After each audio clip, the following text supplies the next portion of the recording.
बाबूजी कहते हैं, यकीन रखिए कि यह आपके बेहतर भविष्य के लिए है। देखिए, ये फिर विश्वास की बात है। मालिक के पास जाएं और ऐसा आशीर्वाद मिले कि जब घर लौटें तो आपका बच्चा बीमार पड़ा हो, आपका कुत्ता भाग गया हो, आपकी नौकरी छूट गई हो और फिर भी कहें, ठीक है, जो कुछ होता है भले के लिए ही होता है। इसे विश्वास कहते हैं। इस प्रकार की बात बार बार होती है। बाबूजी, मेरी पत्नी बीमार क्यों पड़ गई? मैं अभी हाल ही में यहाँ पहुँचा हूँ और फ़ोन आ गया कि मेरी पत्नी बीमार है। मैं तुरंत घर वापस जाना चाहता हूँ। अतः बाबूजी बोले, यदि तुम समझते हो कि तुम्हारी उपस्थिति उसे अच्छा कर सकती है तो ठीक है, चले जाओ। वह व्यक्ति तुरंत रवाना हो गया। वे बोले, तुमने देखा? मैंने कहा, बाबूजी, आपने उसे जाने क्यों दिया? वे बोले, मैंने उसे जाने के लिए नहीं कहा, वह खुद चला गया। मैंने तो कहा था, यदि तुम समझते हो कि तुम्हारी मौजूदगी से कुछ फर्क पड़ सकता है तो चले जाओ। उसकी मौजूदगी से कोई फ़र्क पड़ने वाला नहीं है। लेकिन उसे मेरी बात समझ में नहीं आई। उसकी इच्छा जाने की थी, सो वह चला गया।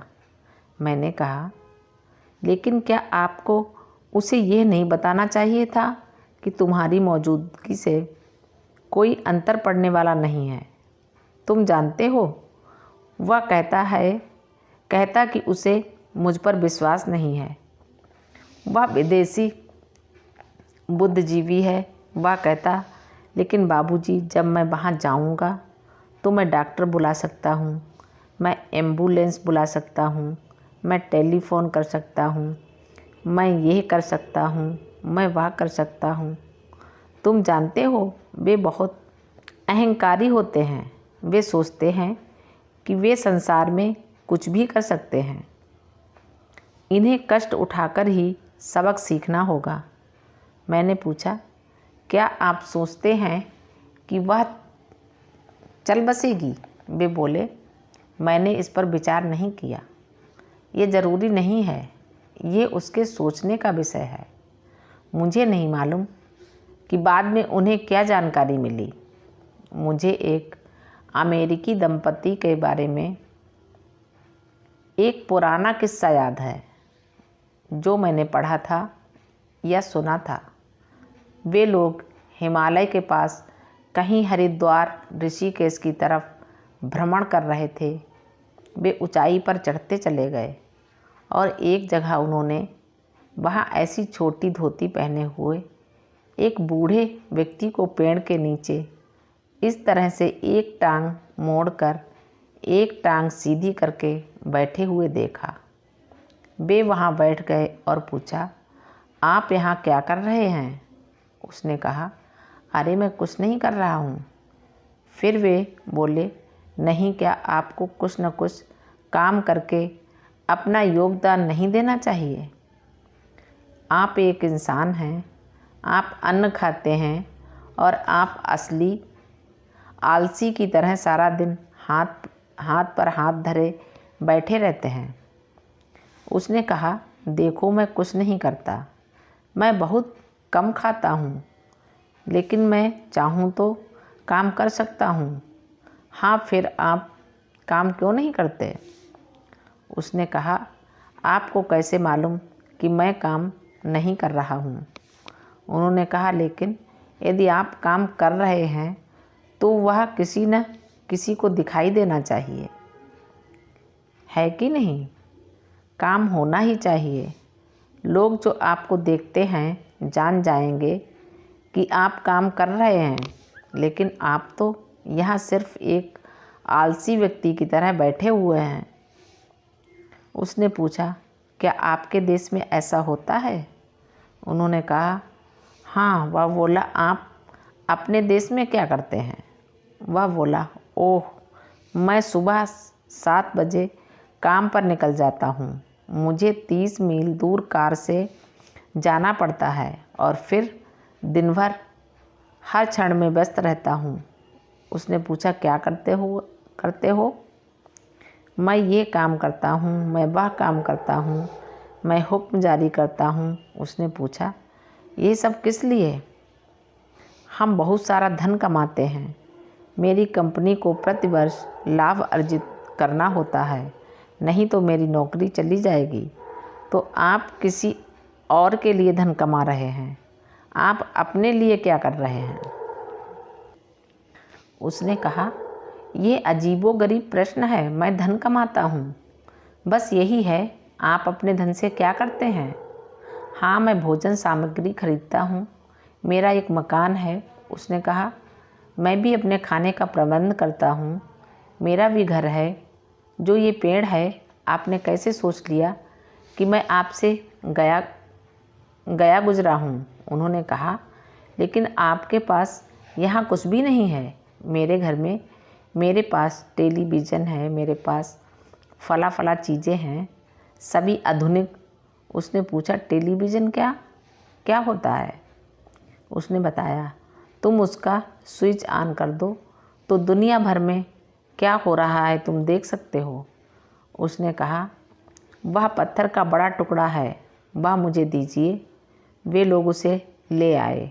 उसने उसे अपने हाथ में लिया और बोला, इसमें देखो। और उन्होंने उसमें देखा तो उन्हें न्यू जर्सी में अपना घर दिखाई दिया और देखा कि उनकी 16 साल की पुत्री गंभीर रूप से बीमार है और बेटी की नानी यानी उसकी पत्नी की माँ वहाँ एक कोने में बैठी रो रही है।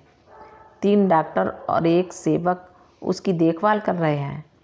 उन्होंने कहा, अरे मैं हैरान हूँ, क्या ये सच है? उसने कहा, इसे आप देख रहे हैं, मैं इसे नहीं देख रहा हूँ। वे बेहद डर गए और नीचे हरिद्वार आ गए। उन दिनों केवल टेलीग्राम ही प्रचलित थे। उन्होंने टेलीग्राम भेजा, घर में सभी लोग कैसे हैं? 3 दिन बाद टेलीग्राम का जवाब आया, बेटी सख्त बीमार है, तुरंत घर वापस आओ। वे संत से परामर्श करने फिर वापस पहाड़ पर गए। वे संत वहाँ नहीं थे। तो देखिए, टेक्नोलॉजी हमें जो उपलब्ध कराती है, भले ही कितनी उन्नत क्यों न हो, भले ही कितना शक्तिशाली देश क्यों न हो, हमारे पास काम करने और देखने के अनेक तरीके हैं। और आप जानते हैं, जिसे बाबूजी कहा करते थे, वातावरण को पढ़ना। तो वातावरण के बारे में जानने के लिए बाबूजी के पास यही साधन थे। उनका कहना था, आप किसी अभ्यासी की दशा पढ़ सकते हैं। मैंने पूछा, इसे कैसे किया जाए? उन्होंने बताया, ये बहुत आसान है, लेकिन अधिकतर लोगों को ये बहुत कठिन लगता है। मुझे समझ में नहीं आता, ऐसा क्यों है? मैंने पूछा, ये आसान कैसे है? उन्होंने कहा, बस अपनी आंखें बंद करो और अपने मन को खाली कर लो। यदि तुम अपने मन को खाली कर लेते हो तो तुम दशा समझ पाओगे और ये संभव है। और फिर वे बोले, ये वातावरण की बात करें, तुम केवल शांत बैठ जाओ और तुम इसे महसूस करते हो, तुम्हें वातावरण का एहसास होगा। जैसा कि मैंने कहा, लोग आश्रम का गेट पार करते ही अंतर महसूस करते हैं, है कि नहीं? वे कैसे महसूस करते हैं? क्योंकि यह उनके जीवन को पूरी तरह से प्रभावित करता है। हम ऐसे लोगों को जानते हैं जो घर बदलते रहते हैं और विभिन्न स्थानों पर जाते रहते हैं। और गृहिणी कहती है, अरे जैसे ही मैं अंदर घुसी, मैं तो सिहर उठी। हम ये मकान किराए पर नहीं लेंगे। जब कहीं बहुत स्थूलता होती है, हम उसे महसूस करते हैं।